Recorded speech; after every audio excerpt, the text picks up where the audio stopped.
Rolling. Action. That's new to me. Quiet on set, action. We're doing a YouTube video. I'm John Daniel, and today I'm with Eli and Tino, who are the organizers of the Standing Room Only Film Festival here in Massena. And Karen, person, can you come in closer if you can? And we'll ask you guys, what is this film festival about, and who's featured in it, and why you decided to do it? Well, part of the reason why we're doing it is because the charity that we're supporting with it is the Massena Downtown Theater. And anybody that knows anything about, Massena's history knows that when the theater was running, it was one of the beacons of the community, and it was something that people basically every Friday night, were there watching something. And, that was, when I heard that they're trying to revitalize it and reopen it, that was something that really touched me as an actor, and I was like, hey, I have to do something. So I decided to try to do the film festival to give 50% of the proceeds to them. And another reason why we thought the film festival was a good idea was because it's an opportunity for local filmmakers to share their ideas and their films. This way, they could network, they could enjoy each other's work. A lot of people, they just want to see their stuff on a big screen sometime, and it makes a big difference to them. It really, I remember the first film I was involved in up here was called Sledge, and when that was shown at the Roxy out in Potsdam, that was huge. And the people that did Sledge, we had 3 films of theirs featured in here, CH Productions. That one's headed up by John Sovey. And It's always different when you see yourself on the big screen. yeah. Just because you're kind of like, now every minute detail is up there, and you're kind of like, maybe I could have done this a little bit differently, or maybe done this a little bit better, or whatever. But mainly, you just get the satisfaction of being like, wow, I'm up there, I'm living my dream. So it's always a cool thing. We had Mike Walters. Yeah, Michael Walters. His film Honeydew. And Vandal Films. We had a couple from them. Yep, we had one that was Willow Peak, and the other one which was The Deal. And Vandal Films used to be in Malone, but just recently moved to Zephyr Hills, Florida. So we're a little upset and saddened by the fact that they're gone. But they're still very much a part of the acting society, and we're very excited to have their 2 submissions. So. This film festival, you're gonna honor this man here, Otis Campbell. He's best known for, and of course I know him pretty much. I'm his agent in death. His name was Hal J. Smith, and that's the joke. I'm his agent in death. I've been promoting him since the day he passed away 20 years ago. Can you tell you what you think of Hal Smith? Has he influenced you in any way, like me?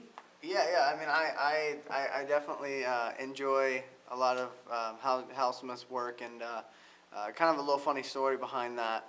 I remember the first time I ever talked to you about Hal Smith, I had absolutely no idea who he was, and I mean that as no insult. And when you showed me the video of the different voices that he did, I was like, well, wait a minute, I know who this person is. I've grown up with, listening to his voice in my childhood, and I've never seen him as just Otis Campbell. To me, he's Goofy, he's Owl on Winnie the Pooh. It's just so many different things he can be, and that's why we're happy to have him as well as you in the Acting Society.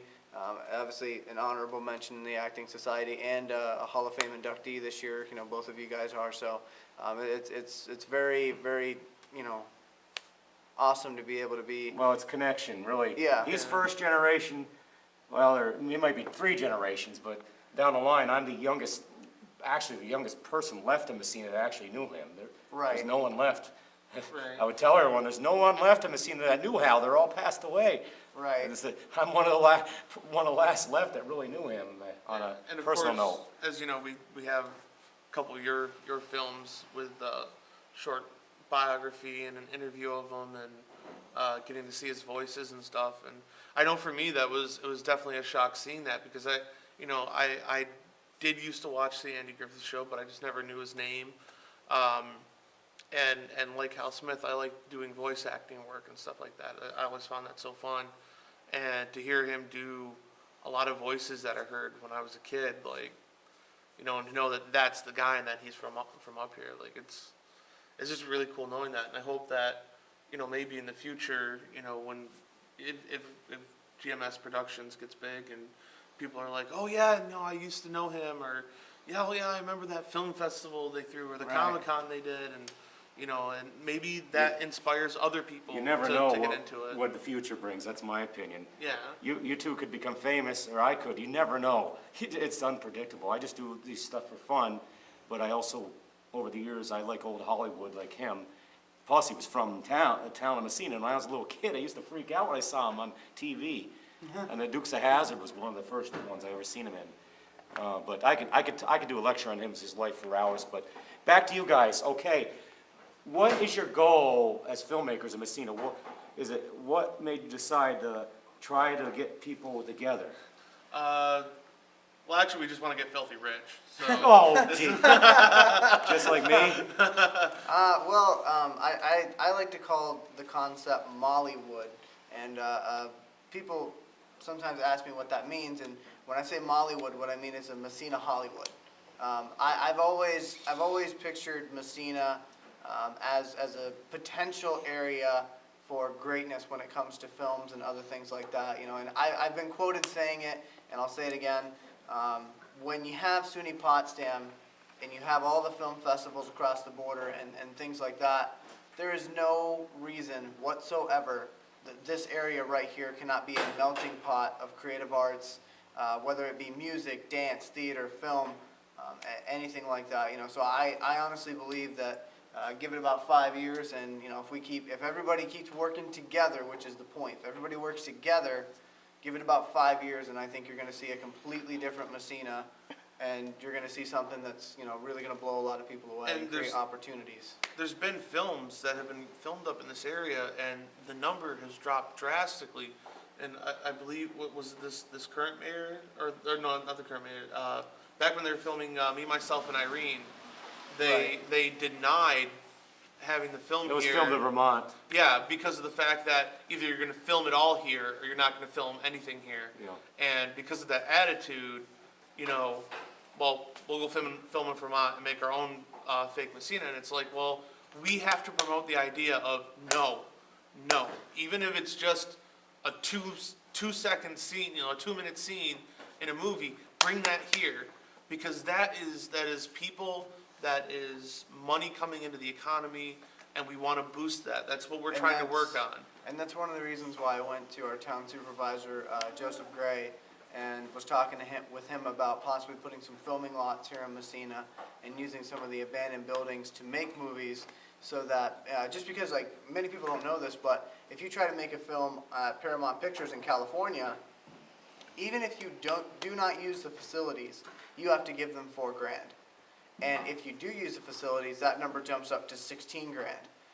And one of the things I said to our town supervisor was, well, sir, if we charge something similar to $500, then filmmakers will then say, wait a minute, I only have to pay $500 to film in Massena versus paying all this money to go out to California plus travel expenses, so they bring their business here. And then that, obviously the local economy would boom from that. And he seemed to be really interested in that idea. And I'm hoping that things will move forward. I know as our production company, we're also trying to make a ploy to get the TJ Maxx lot, to try to do filming lots in there, and also offer people an experience to goof around in front of a green screen and visit the gift shop and things like that. So basically, our goal isn't just for our company to expand, but to help Massena expand. So. Okay, so everyone out there, come to the Standing Room Only Film Festival here in Massena, New York, and we'll have a great time here.